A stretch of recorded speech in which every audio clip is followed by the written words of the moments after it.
28 de mayo se cumplió un mes del paro nacional en Colombia, que el Comité del Paro impulsó para frenar esa reforma tributaria del gobierno de Luque. Y a partir de ahí no cesaron las movilizaciones y tampoco cesaron la represión, la desaparición de personas. En este momento hay una Comisión Internacional de Derechos Humanos de argentinas y argentinos que están haciendo todo un relevamiento de la situación de la represión y la violación de derechos humanos en Colombia. Para que nos cuente de la situación a este mes que se cumplió de esta heroica lucha del pueblo colombiano, estamos en comunicación con Pedro Miguel Tapia, investigador social. Buenos días, Miguel, ¿cómo estás? Buenos días, ¿cómo están? ¿Cómo les va a todas y a todos aquí desde Colombia? Gracias por la invitación. Bueno, Miguel, acá estamos muy atentos de todo lo que viene pasando en Colombia y en primer lugar te queremos decir que nos solidarizamos y tratamos de difundir semana a semana la situación. Y en este sentido queríamos saber qué información nos podés dar, ¿no es cierto?, teniendo en cuenta que el viernes 28 de mayo se cumplió un mes del paro. Bueno, perfecto. Entonces comenzaré por ese día, por el 28 de mayo, que se cumplió un mes del paro nacional. Ese es el nombre que se le da aquí, pero en realidad lo que ha habido es un levantamiento popular en Colombia. Lo que pasó el 28 de mayo tiene los siguientes elementos a tener en cuenta. Primero, que se realizaron unas marchas muy grandes en la mayoría de las ciudades de Colombia, en las grandes, en las medianas y en las pequeñas ciudades. Más grande es lo que se supone que iba a suceder y lo que los opinadores del gobierno pensaron que no iba a pasar.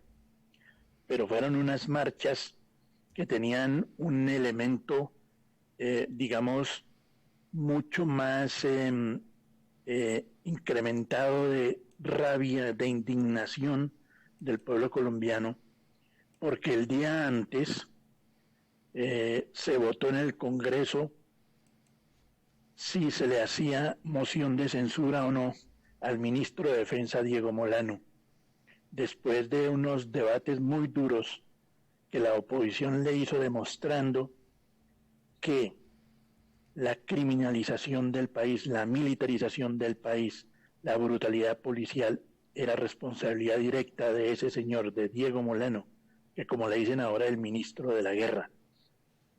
Pero resulta que el Congreso con 95 votos, el Senado principalmente, votó en contra de la moción de censura, a favor de Diego Molano, y eso indignó mucho más a la población colombiana. Por eso las marchas del 28 fueron muy grandes, pero además de grandes, esa indignación y esa rabia de la gente fue mucho más ostensible. Claro. En segundo lugar, resulta que el suroccidente colombiano, o sea, las ciudades de Cali, de Popayán y Pasto, Pasto ahí hacia la frontera con el Ecuador, ha sido el epicentro del levantamiento popular, sobre todo Cali. El 28 hubo una lucha muy dura, unas batallas callejeras terriblemente fuertes entre la población, principalmente jóvenes, de los puntos de resistencia contra la policía, el SMAT y gente de civil armados disparando contra la población con apoyo de la policía. Eso generó una situación muy, muy tensa y muy grave, esa lucha tan terrible que se dio todo el día, como hasta las 9 de la noche, que tuvo incluso visos insurreccionales esa situación. Terminaron 14 jóvenes muertos y más de 100 heridos. Entonces, la gobernadora de ese departamento, que es Valle del Cauca, la gobernadora de ese departamento llamó a Iván Duque, el presidente, para que fuera a Cali, mirara la situación y le exigieron militarizar el departamento, cosa que hizo Duque. Militarizó Cali, decretó lo que se llama asistencia militar. ¿Qué sería la Metió más de asistencia 7. militar? ¿Es como parecido a un estado de sitio? En Colombia no hay estado de sitio. En Colombia existe una figura que se llama conmoción interior. Ajá. Pero, además de eso, en la Constitución existe otra figura que se llama asistencia militar, que quiere decir que cuando la policía y el SMAT, o sea, los escuadrones antidisturbio, no están en capacidad de controlar un disturbio, levantamiento o protesta, entonces piden el apoyo del ejército. Eso es lo que se llama asistencia militar. O esa es la figura que usan, pero en realidad lo que están haciendo es aplicando una conmoción interior disfrazada. Y por ese motivo de la asistencia militar, Duque ordenó que llegaran 7.000 efectivos del ejército, A la de ciudad de Fuerza Cali. Aérea, a la ciudad de Cali, Fuerza Aérea, navales, infantería, para apoyar al ejército y a los paramilitares, o sea, a toda esa fuerza civil armada contra la población. Así que el 29 amaneció Cali con más de 10.000 efectivos militarizada totalmente. Ese es el segundo elemento. Eso sucedió y luego enseguida el gobierno lanza el decreto 575, por medio del cual decreta la militarización, o sea, eso que llaman asistencia social, en 9 departamentos y 13 ciudades colombianas, obligando a los gobernadores de los departamentos y a los alcaldes de los municipios o ciudades a que aplicaran esa norma de militarización. O sea que la respuesta a los reclamos del pueblo colombiano fue, digamos, todo el aparato represivo. Exactamente, fue más represión, fue más militarización. Esa ha sido la respuesta del gobierno de Iván Duque a los clamores del pueblo colombiano por resolver problemas fundamentales de hambre, de desempleo, de miseria. Esa es la respuesta que ha venido dándole el gobierno a toda esta situación. Entonces, ese es el tercer elemento de ese día, 28 de mayo, y del 29, cuando amaneció Colombia en una condición nueva, que es la condición de tener un decreto 575 con esa asistencia militar o conmoción interior por partes para reprimir más la protesta popular. Todo lo que nos llega acá en Argentina, que es a través de los medios comunitarios, alternativos, comunicadores, es todos los días represión, muerte a jóvenes, a esa impresionante primera línea que integran los jóvenes, y ahora lo que se ve, la censura también en las redes sociales. Desde ese 28 de abril hasta hoy, ¿hubo alguna instancia de diálogo o fue solo represión? Bueno, el Comité Nacional de Paro había planteado desde antes del 28 de abril un pliego de emergencias. El pliego de emergencia viene del año pasado, del 2020, que era el pliego para responder a las necesidades del pueblo colombiano durante el periodo de las cuarentenas, que en Colombia aquí fueron tremendas.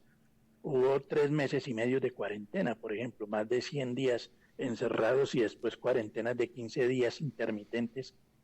Entonces el pliego de emergencia del Comité Nacional de Paro es de ese periodo que el gobierno no quiso atender. El gobierno solamente atendió al gran sector financiero, que es el que al final se ha lucrado de toda esta situación.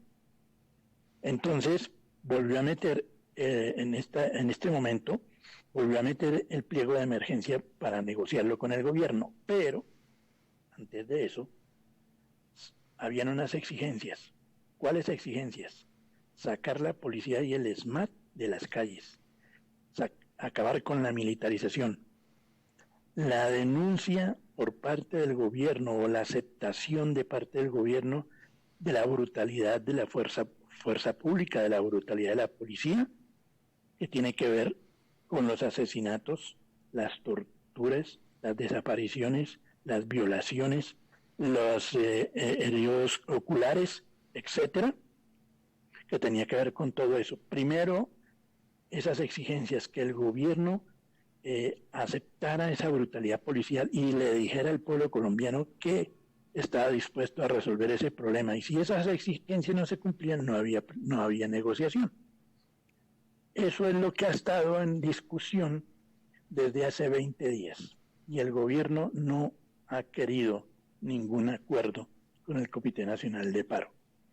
En este momento, la discusión está puesta en un elemento que ha existido durante el paro, que son los cortes de ruta o cortes de vías, o como le dicen aquí, bloqueos a las carreteras. Aquí en Colombia, con el paro nacional, hay bloqueos por carreteras y bloqueos dentro de las ciudades.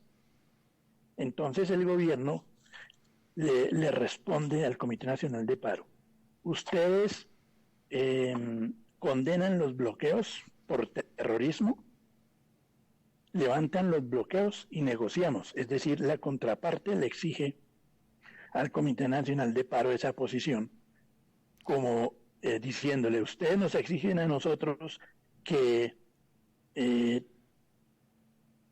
aceptemos la brutalidad policial y aclaremos esa situación, pues entonces ustedes levanten los bloqueos. Vos sabés y hay una campaña muy grande. Claro, vos sabés que acá la Misión Internacional de Solidaridad y Observación de Derechos Humanos de la Argentina publicó en su Facebook el 30 de mayo, Valle de Cauca dice que relevaron violencia, desplazamiento y persecución por razones raciales, persecución a militantes sociales y gremiales, amenazas a líderes y lideresas desde el inicio del paro nacional, registro de asesinatos por parte de las fuerzas de seguridad y militarización en el territorio, connivencia con guardias privadas empresariales para llevar adelante la fuerza pública. Todo eso lo que está relevando esta Comisión Internacional de Solidaridad y Observación de Derechos Humanos que está en este momento en Colombia. O sea, esto parece que no, es como que no hay la única respuesta sigue siendo la represión del gobierno. Claro, porque mire que el gobierno nombró una nueva canciller, Marta Lucía Ramírez. La mandó a los Estados Unidos para que mostrarle ahí al gobierno de Biden que aquí no hay nada, que aquí solamente hay vándalos y terroristas, que el gobierno ha hecho las cosas bien, para ganarse otra vez sus dólares que necesitan para fortalecer aquí el aparato militar. Y la Comisión Interamericana de Derechos Humanos le dijo a esa canciller: necesitamos ir a Colombia, y la canciller impidió que esa comisión llegara a Colombia. Esta es la hora que esa Comisión Interamericana no ha podido llegar a Colombia porque este gobierno se lo impide. Eso prueba la actitud del gobierno colombiano frente a la necesidad de que esa comisión haga el monitoreo y observe lo que realmente está pasando aquí de violación de derechos humanos, como está haciendo esa comisión argentina. Inclusive la semana pasada, cuando esta Misión Internacional de Solidaridad y Observación de Derechos Humanos de la Argentina arribó a Colombia, no dejaron entrar a uno de los integrantes, que es acá un reconocido dirigente, Juan Grabois. Así que hay una situación también, el impedimento a que entren los organismos de derechos humanos es porque no quieren que se dé a conocer la situación. Eso es muy cierto. Nosotros habíamos escuchado aquí eso y le iba a preguntar a usted de ese compañero que llegó al aeropuerto y no lo dejaron pasar y lo devolvieron, que era de una comisión. Entonces la comisión pasó, pero a él no lo dejaron, ¿cierto? A él no lo dejaron, y en este momento eran 21 y quedaron 20, porque a él no lo dejaron. Pusieron la excusa de que su pasaporte estaba vencido, y por los acuerdos que tenemos con Colombia no hace falta un pasaporte. Con el DNI argentino podés entrar a Colombia. Por eso lo que yo te leí recién es la publicación de hace 16 horas del Facebook de la Misión Internacional de Solidaridad y Observación de Derechos Humanos de Argentina, que son 20 argentinos y argentinas en este momento que están realizando todo este relevamiento. Ahora bien, ¿cómo ves vos esta situación? Porque es impresionante, ¿no? La resistencia del pueblo colombiano, el arte también que hay en las calles. todas las canciones que afloran, lo de la Guardia Indígena. ¿Cómo ves vos, Miguel, este momento? O sea, ¿cuál es el cauce? ¿Va a Pues haber una mire, salida? Porque hay una canción que estuve escuchando que dice Duque Chau, Duque Chau. Se ve que el ánimo del pueblo colombiano eh, está muy candente, sí, digamos. así es porque es una rabia acumulada. Es una rabia acumulada. eh, si nos ponemos a partir del 2019, el 21 de noviembre del 2019, que hubo otro levantamiento popular también aquí en Colombia, que también llamamos paro nacional, tuvo las mismas razones que la de ahora, la pobreza, la miseria, el desempleo, principalmente de los jóvenes. Unos jóvenes colombianos, hombres y mujeres, de las grandes ciudades, de las ciudades pequeñas, de las poblaciones, que tiene que ver mucho con el periodo de guerra anterior, donde fueron desplazados 8 millones de campesinos, de campesinas, de pequeños propietarios de las ciudades. Así que gran parte de los jóvenes que hoy protestan son hijos de inmigrantes, de desplazados, mejor dicho, de desplazamiento interno. Claro. Aquí en Bogotá, por ejemplo, hay 1 millón de desplazados, de desplazamiento interno por la violencia. Entonces hay un montón de acumulaciones de miserias del pueblo colombiano que se fue acumulando, se fue acumulando. Después del 2019, después de ese levantamiento, pues viene la pandemia del COVID-19, que se suponía no iba a pasar nada. Y resulta que durante todo el año se presentaron protestas por hambre, protestas por desempleo. Claro, Cuando terminó el 2019, cuál es el índice de pobreza actual en Colombia? pues mire que la situación es así. Según los últimos datos oficiales, actualmente hay 21 millones de pobres. La población colombiana son 50 millones de habitantes. O sea, si hay 21 millones de pobres, hay 3 millones de pobres más que en el 2019. Y fuera de eso, hay 7,5 millones de pobres, pero en extrema pobreza. De Es indigentes. decir, exacto, más o menos. Es decir, 2,5 millones más que en el 2019. Entonces la pobreza ha aumentado brutalmente en Colombia. Pero esa pobreza está centrada principalmente en la juventud, esa que está en las calles, esa que está protestando, esa que lleva un mes de lucha en todas las ciudades y en todas las poblaciones de Colombia. Hay 4 millones de jóvenes en todo el país en la protesta. Y es esa juventud a la Entonces, que a la vez también está asesinando el gobierno de Duque con su aparato represivo, pero a la vez esa juventud que está en la primera línea luchando por su futuro. Y en esto del futuro de claro, Colombia, ¿qué analizás vos, qué ves con esta coordinación, ¿no?, que hay del paro nacional, de las organizaciones indígenas, que están hablando, que están dialogando? bueno, mire, el asunto es este. Aquí en Colombia, la coordinación de todas las luchas es la parte más difícil. O sea, el movimiento es muy amplio, el movimiento es muy grande y muy profundo. O sea, son millones que están en las calles. Y entonces hay fuerzas organizadas, por supuesto, hay fuerzas organizadas revolucionarias, hay organizaciones sociales de mujeres, hay organizaciones feministas, LGBTI, de jóvenes, culturales, deportivas, por ejemplo, de las barras de los equipos de fútbol, que entre otras cosas han sido una de las más combativas en este paro.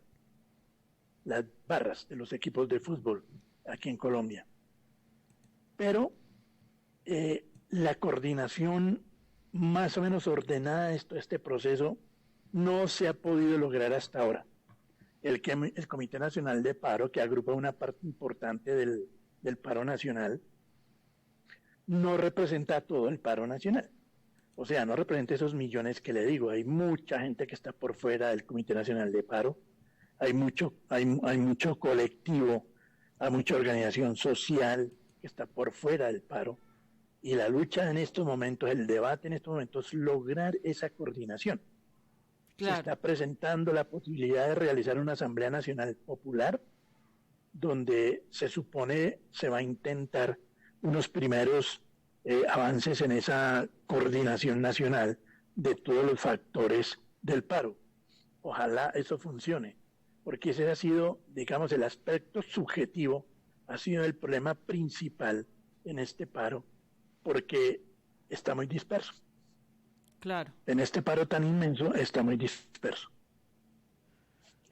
Entonces, eso es lo que en estos momentos se está buscando, una coordinación de todo ese proceso de tal forma que se pueda responder de una manera mucho más coordinada a los ataques del gobierno.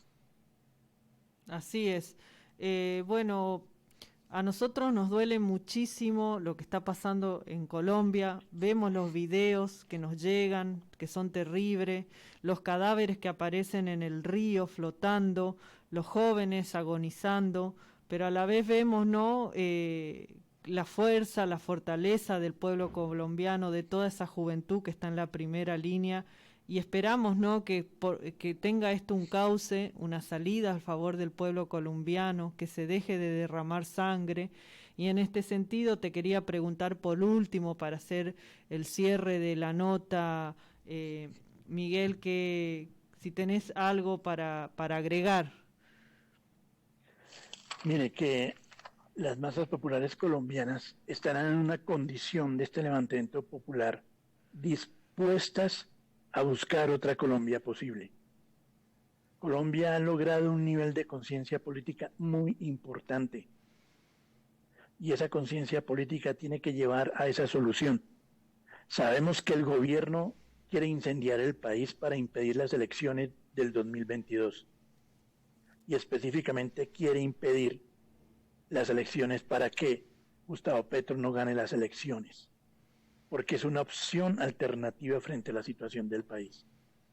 Pero el problema principal es que las masas populares colombianas, principalmente los jóvenes, estén en una actitud positiva de avance de la conciencia, de su politización, para buscar caminos para construir una sociedad diferente, para construir una sociedad más igualitaria, más al servicio del pueblo. Y en eso estamos todos dispuestos a trabajar por este futuro que sea también el futuro de esa juventud tan heroica que está en las calles. Es el pueblo colombiano, es el heroico en general, pero en particular es la juventud.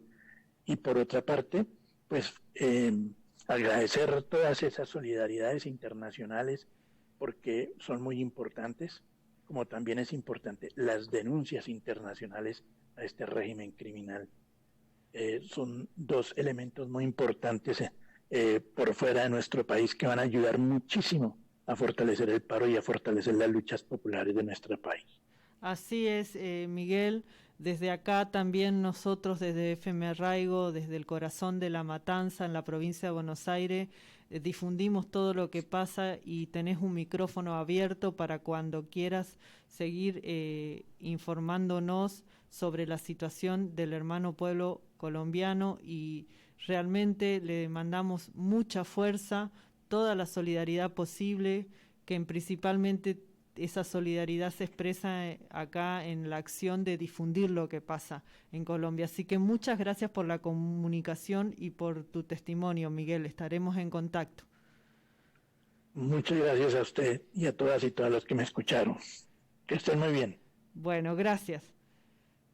Bueno, esa fue la comunicación con Pedro Miguel Tapia, de investigador social de Colombia, que nos dio todo un panorama de la situación de Colombia a un mes de cumplirse el paro nacional.